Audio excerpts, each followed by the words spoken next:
So we want to express, I personally want to thank you, the people and government of India, for reaching out to us at a time of such need. मामला भी शांत भी नहीं हुआ था और अब दूसरी तरफ कनाडा को रूस ने भी लताड़ दिया है। दरअसल कनाडा की संसद में नाजी वेटरन को सम्मानित किया गया, जिसका मुद्दा गहराता जा रहा है।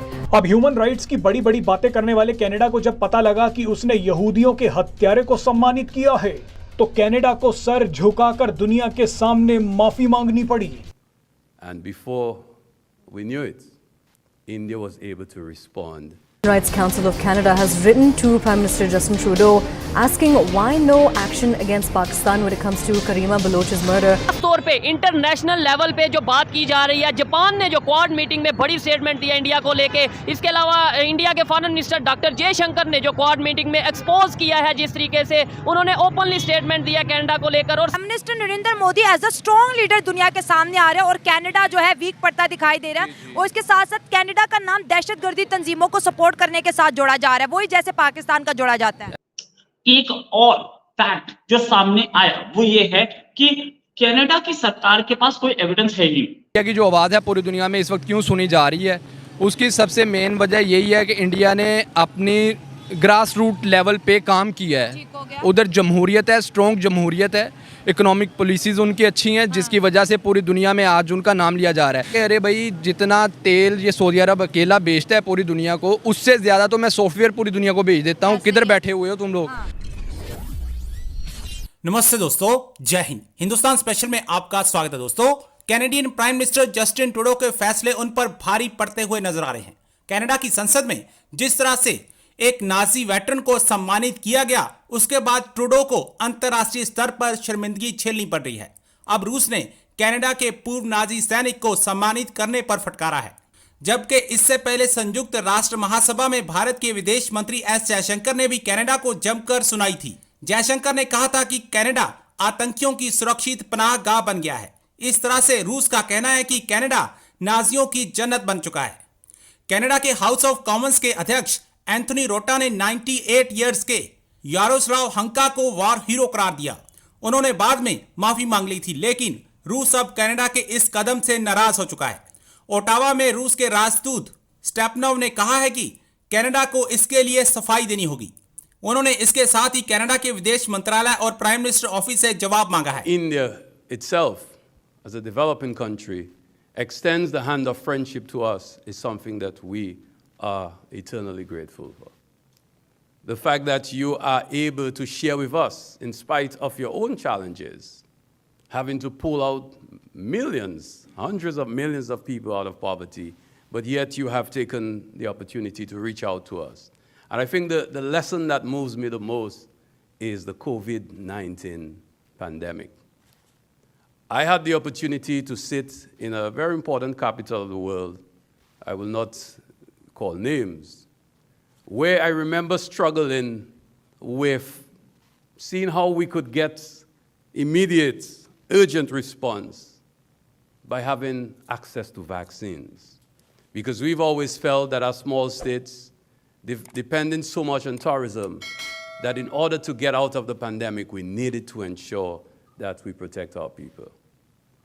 And before we knew it, India was able to respond and provide us with vaccines in the Commonwealth of Dominica.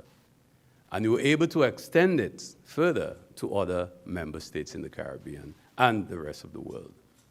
So we want to express, I personally want to thank you, the people and government of India, for reaching out to us at a time of such need.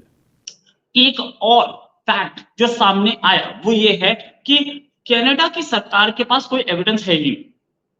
Government of India के कुछ अधिकारी ऐसा बोल रहे हैं कि Canada की सरकार के पास कोई फैक्ट नहीं है। जो भी हमें पता लगा है, गवर्नमेंट ऑफ इंडिया को अपने हिसाब से या उधर के जो इंडिकेशंस आ रही हैं उस हिसाब से कोई एविडेंस नहीं है। इन्होंने सिर्फ कही सुनी बात पे, गूगल सर्च मारा होगा शायद, तो उस कही सुनी बात पे उन्होंने बोल दिया है। और अगर फैक्ट्स होते या एविडेंस होता तो अब तक दे दिया गया होता। फैक्ट भी यही है, 5 दिन से 6 दिन से करीब 5-6 दिन हो गए, 1 हफ्ता होने वाला है। इतने दिनों में क्यों अब तक हमें कोई प्रूफ नहीं दिया गया? और मैं आपको ये भी बताऊंगा, जो मैंने जो आपने स्टार्टिंग में वीडियो देखा, कि ये एक कश्मीर का यूथ है, इस यूथ ने क्या गुहार लगाई और दो पंजाब के यूथ के साथ क्या प्रॉब्लम आई, उनके भी बात करेंगे। फिर वापस इसी खबर पे आते हैं। तो कनाडा की जो गवर्नमेंट है उसके पास अगर कोई फैक्ट्स होते या कोई सच होता या कोई होता तो वो अब तक दे चुकी होती। फाइव आइज अलायंस, उसने ये कुछ दिया है, ऐसा ऐसा बताया जा रहा है, ऐसा अखबारों में छप रहा है। क्यों छप रहा है, कैसे छप रहा है, क्या CIA या FBI जो कुछ करती है वो इन सारे अखबारों को बता के करती है, क्या वो इन अखबारों को डिटेल देती है?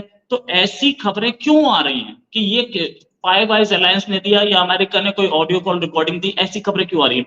ये खबरें लीक की जा रही हैं और सच ये है कि ये पता लग जाए, अगर वो कोई रिकॉर्डिंग देते हैं हमें तो हम पता लगा सकते हैं कि ये किस सोर्स ने किया है, क्या हुआ है, कहां से खबर लीक हुई है। वो ऐसा अगर उनके हाथ में होगा भी तो वो देंगे नहीं, बट अलबत्ता अभी तक अपने हाथ में कुछ नहीं है और उनके हाथ में भी कुछ नहीं है। सच ये है कि अभी तक सिर्फ हवाबाजी पे चल रही है सब कुछ। वहां से एलिगेशन लगा था, अब ट्रूडो घबरा गए हैं और ट्रूडो जो है अब वो कोशिश कर रहा है कि इसको कैसे कवर अप किया जाए। घबरा अमेरिका भी गया है और वो कोशिश कर रहा है कि वो कैसे कवर अप करे। और अमेरिका के जो प्रेसिडेंट है उनकी तो हालत और भी खराब है, रेटिंग्स में वो 10 से ज्यादा पॉइंट्स नीचे गिरे हुए दिख रहे हैं इससे, अपने पिछले डोनाल्ड ट्रंप से, पिछले प्रेसिडेंट से। तो अमेरिका तो बिल्कुल नहीं चाहेगा कि इंडिया जैसी पावर से इसमें पंगा हो। कनाडा वो फंस चुका है बोल करके, लेकिन अभी और मैं आपको डिटेल बता दूं कि एक बार तो कनाडा गेम कर गया, बोल दिया। अब सिक्स फॉर जस्टिस जैसे SFJ जो कि मतलब वही पन्नू की ऑर्गेनाइजेशन है, उसने एक प्रोटेस्ट प्लान किया। प्रोटेस्ट प्लान किया कहां पे? उसने प्रोटेस्ट प्लान किया है ओटावा में और इंडियन कॉन्सुलेट टोरंटो और वैंकूवर के बाहर।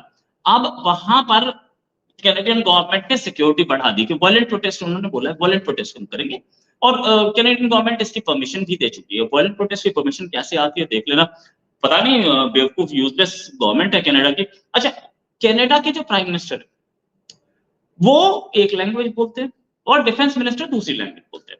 डिफेंस मिनिस्टर ने आज बोला कि इंडिया से रिलेशनशिप बहुत इंपॉर्टेंट है और वो कह रहे हैं कि इंडिया इंडो पैसिफिक स्ट्रैटेजी जो है हमारे लिए परस्यू करना बहुत जरूरी है।